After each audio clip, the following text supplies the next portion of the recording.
YouTube, how's it going? Welcome back to AJ's Garage. Thank you guys for tuning in. If you're new to the channel, I hope you please consider subscribing. I would greatly appreciate it. Also, if you're new to the channel, what I mainly do is restoration type of work, or at least that's what I started with.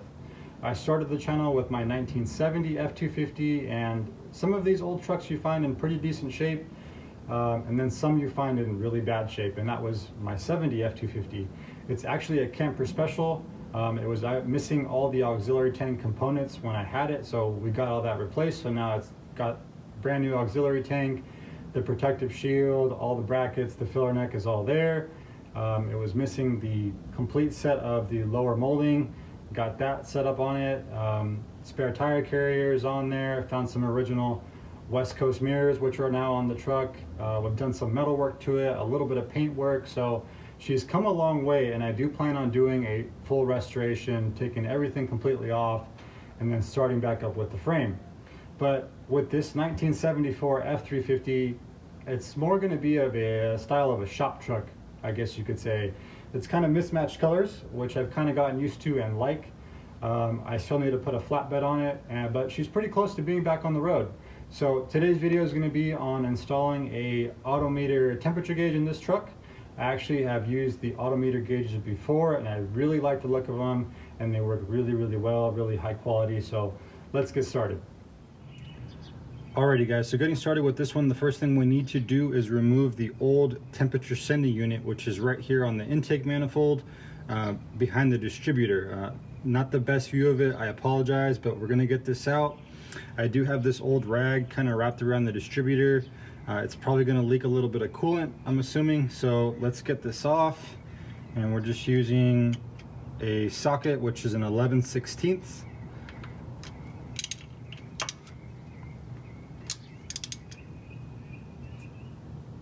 And that broke loose pretty easily.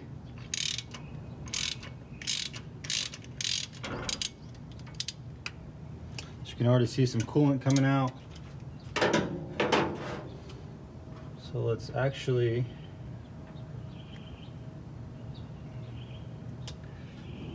the kit will come with pretty much everything that you need to get this gauge installed. It'll have these two different size fittings. We're going to be using the smaller of the two. So what this will do is, once you remove your old temperature sensor, you put this in its place, and then the actual sensor for the Autometer gauge goes in right on top of that. So what I'm going to do next is seal this up, get this nice and snug, and then we'll put some tape around here so we get a good seal. That way when I fully remove the old one, I can immediately put this in its place and I'm not making too much of a mess with coolant.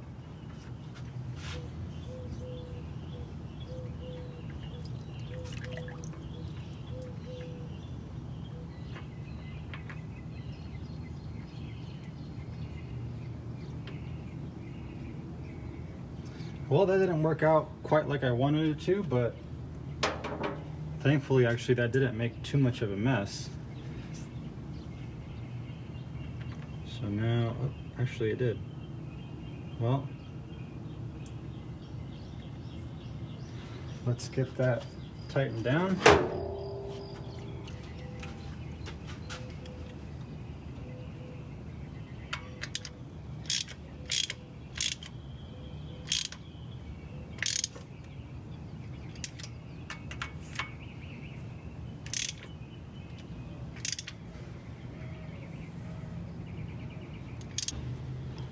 So now we'll put the distributor cap back on, we'll move to the inside of the cab, and once we find a location for the gauge, we can run a wire from the temperature sensor to the gauge. So the next step is just going to be figuring out where I'm going to mount the gauge. I'm actually going to be using this bracket that I got from Autometer as well. It's a really nice piece and a nice flat black color, so it complements the finish on the gauge really well. I actually use this same combination on my 70 F250, and I'm probably just going to mount it right here above the transmission tunnel. A good center location, should be easy to see, and then there's also a bolt here that ties the bottom of the dash into a support on the firewall, so we might take advantage of that. So let's get this mounted, and then from there we'll be able to start running our wiring. Bracket is mounted. I got it up there earlier this morning. I didn't end up using this bolt that I thought I was going to, just because it would interfere with the ashtray. Even though I don't smoke, I still wanted this to be able to come out. So I'm happy with the location of it. It's about 10 p.m. now.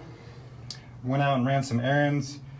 Had spent a little bit of family time with my wife and my 18-month-old daughter, so just gotta have a good balance with everything. But getting back to it now, if you guys have heard me mention this company before, classiccarwiring.com.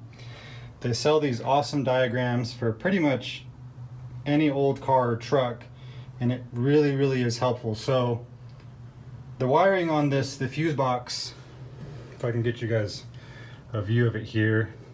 My 70 F250, and I'm not sure if it's because it's a camper special, but it has 2 pins here that give you accessory key power. This one doesn't have those, so what I'm gonna end up doing is using the power from the heater, which is this orange brown looking wire here. I'm gonna splice that and run it to this bus bar. So it should give this power, and then I'll have these 3 extra terminals where I can hook up and get power to the gauge, any other accessory that I would need power to in the future. So I believe that's gonna work. This is a 20 amp fuse, so I should be able to hook up a few small things. I don't think this gauge draws very much amperage at all, so it shouldn't be an issue, and it should be a good source of power. So this is something that's going to be completely different for you guys. Of course, if you have your heater or your AC system, you're going to have power to it. So if we follow this, trace it up this way, it only goes to this heater switch, so it doesn't have any other connections where it's going to interfere with anything. So I'm going to find that wire, cut it, connect it to the bus bar, get this mounted on the firewall, and then we can wire up the gauge. So on the fuse box end, we're pretty much ready to go. I got the wire cut and the terminal crimped on and used some heat shrink at the end of it. On the truck, this wire is actually brown. I don't know how well you guys are able to see that. And on the diagram, it was kind of an orangish color. But I got this ready to go. To give you guys a view too of the little bus bar, it definitely feels very solid. Blue Sea Systems, ordered this off of Amazon. It's got a little cover to it. So we got 4 ends here.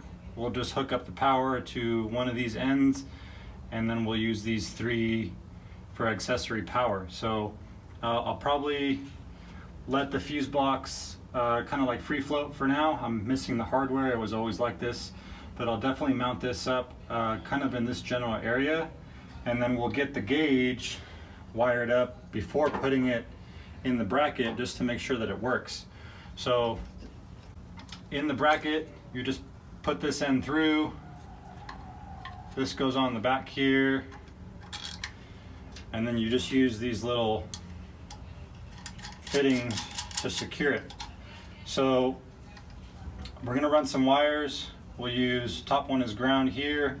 This gets signal from the temperature sensor in the engine bay, and then this goes to power. So we're gonna get these all hooked up, turn the key on, of course not turn the truck on just because the carburetor's not on it, but we'll just make sure this works before we put it all in the pod, and then we'll run and hide the wires.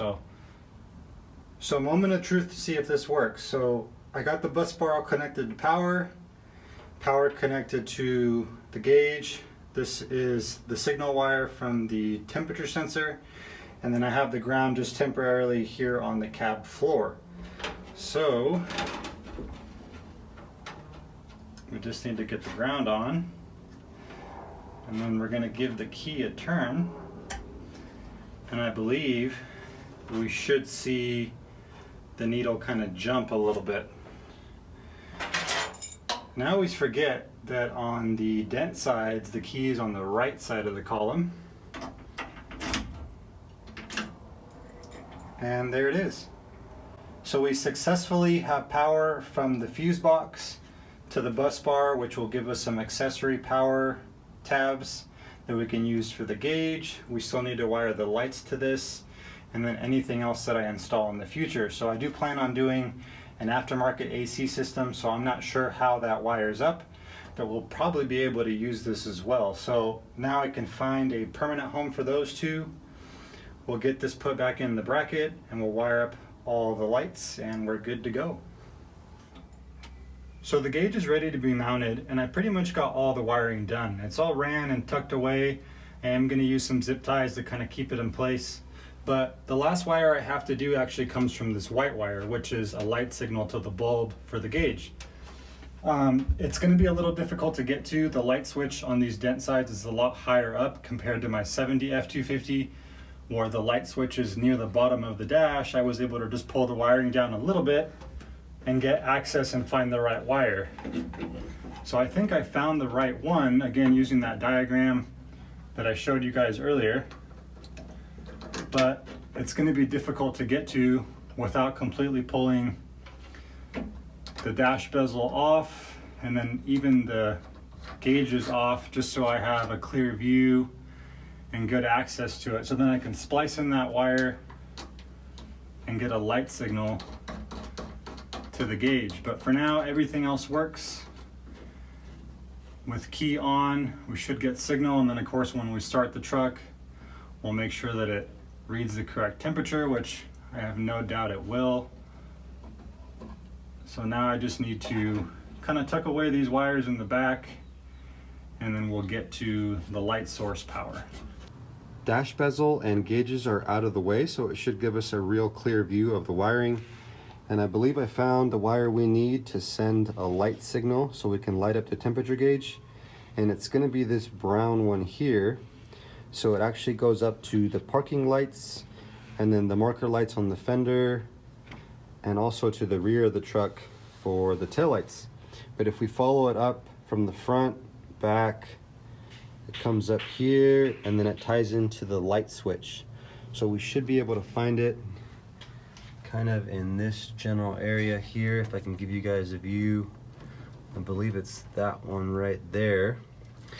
And what I'm going to use to tie it in instead of splicing it is this little thing, and I have no idea what you would call it. I actually found these on the truck already. You can kind of see one right there. So what it does is it clips onto the brown wire, and then there's this little metal connection piece that we would slide this into, and it should transfer the signal to this wire, and hopefully we get a light signal. So let me get this on and then we'll be back to test it. So we're ready for test number one. The yellow clip is on and it's definitely not going anywhere, so it shouldn't have any issues with connection. Didn't heat shrink this yet, just because if this doesn't work, we're gonna have to find another solution to get a light signal to the gauge. But if this works out, we'll probably cut this down. Of course, we'll heat shrink that just so it doesn't have any issues or come in contact with anything. And get this light off. And let's give it a test. And if you guys can tell, we've got a light signal to the gauge, so that worked out. So next step is just going to be to get some heat shrink on that wire, trim it down a little bit, and then we'll get everything reassembled and we'll just do a quick overview. And that completes the install on the Autometer temperature gauge. Got the gauges back in place, the dash bezel there as well. One thing I'm sure you guys noticed is the seat is in the truck, and I actually did get the fuse box kind of secured, and you can see the bus bar there. I've yet to secure that, but I have a few more things to tie into that once we get the truck running, which is going to be the next step, and then we'll take her on our maiden voyage.